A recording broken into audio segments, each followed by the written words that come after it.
Pernah nggak kamu merasa kamu sudah bertauhid, tapi hidupmu masih penuh ketakutan? Kita sering berpikir syirik itu hanya menyembah berhala, padahal syirik yang paling berbahaya justru tidak terlihat. Ia tidak membuatmu keluar dari Islam, tapi diam-diam merusak hubunganmu dengan Allah. Kamu bilang Allah Maha Kuasa, tapi hatimu lebih takut pada manusia. Kamu bilang Allah tempat bergantung, tapi kamu hancur saat manusia mengecewakanmu. Mungkin masalahnya bukan dunia yang terlalu keras, tapi tauhid kita yang belum benar-benar ikhlas.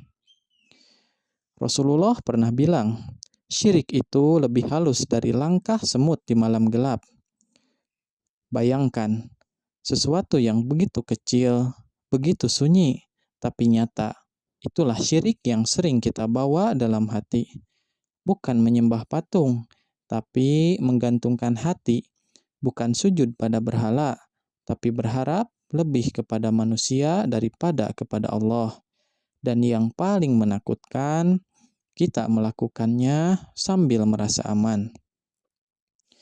Kenapa surat Al-Ikhlas justru jadi kunci untuk membersihkan syirik?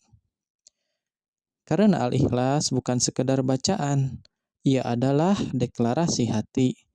Qul huwallahu ahad. Katakanlah, Allah itu esa. Artinya, hanya Dia yang pantas jadi pusat, bukan manusia, bukan dunia, bukan harapan selainnya.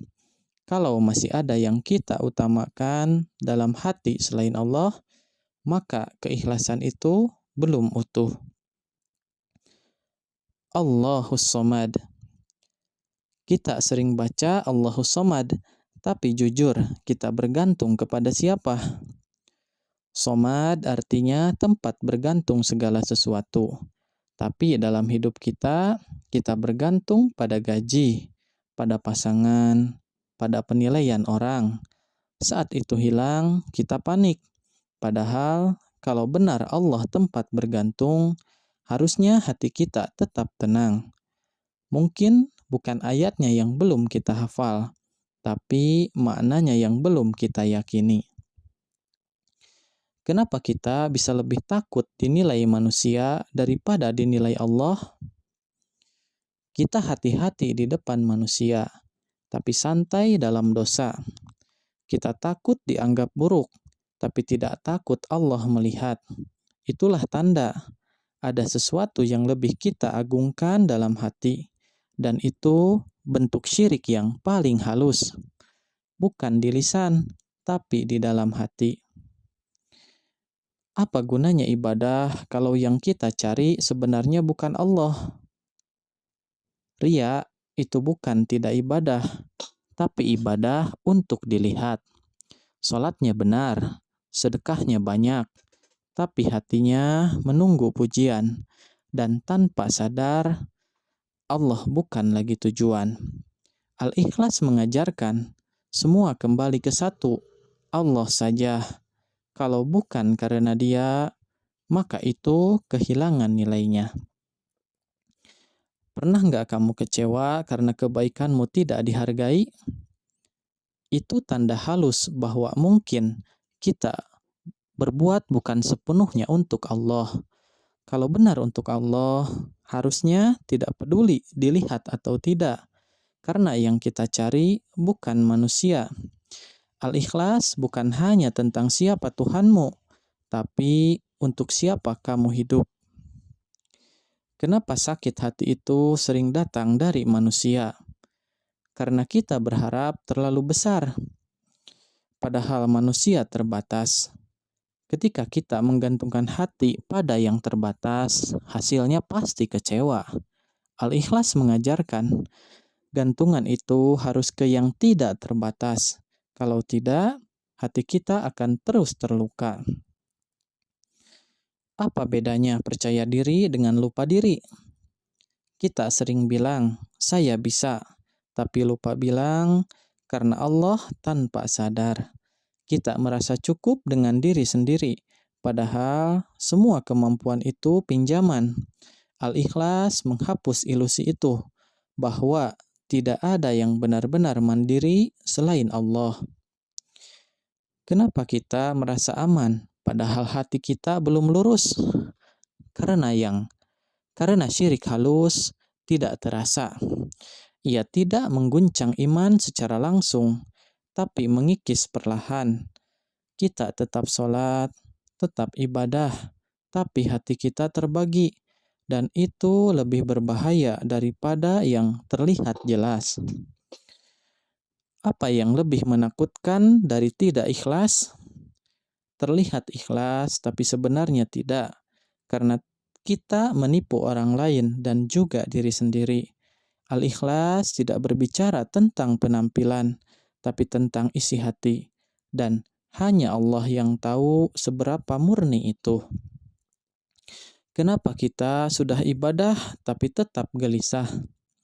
Karena ketenangan itu bukan dari aktivitas, tapi dari arah hati. Kalau hati masih bergantung pada selain Allah, maka ia tidak akan pernah tenang. Al-ikhlas adalah kompasnya, mengembalikan arah itu hanya kepadanya. Semua orang bisa bilang Allah itu satu, tapi tidak semua hidup dengan itu. Tauhid bukan teori, ia harus terlihat dalam sikap, dalam rasa takut, dalam harapan, dalam keputusan. Kalau semua itu masih dikendalikan selain Allah, maka tauhid itu belum hidup. Apa mungkin kita menjadikan dunia sebagai Tuhan kedua? Saat kita mengejar dunia mati-matian, takut kehilangan dunia, dan mengorbankan ketaatan, maka dunia itu sudah mengambil posisi yang tidak seharusnya. Al-ikhlas datang untuk meruntuhkan semua itu, mengembalikan pusat hanya pada Allah. Kenapa kehilangan terasa begitu menghancurkan? Karena kita terlalu menggantungkan diri pada yang hilang itu. Padahal kalau Allah jadi sandaran utama, kehilangan tidak akan menghancurkan. Ia hanya menguji. Al-ikhlas membuat hati tidak rapuh. Kenapa ikhlas terasa sangat sulit? Karena kita sedang melawan sesuatu yang paling dalam, ego, keinginan untuk dihargai, diakui, dilihat. Al-ikhlas bukan sekedar konsep, ia adalah perjuangan seumur hidup. Apa mungkin hati benar-benar kosong dari selain Allah? Bukan kosong tanpa rasa, tapi kosong dari ketergantungan. Kita tetap mencintai manusia, tapi tidak menjadikannya pusat. Hanya Allah yang menjadi inti. Itulah makna terdalam dari al-ikhlas. Apa yang terjadi kalau kita benar-benar ikhlas?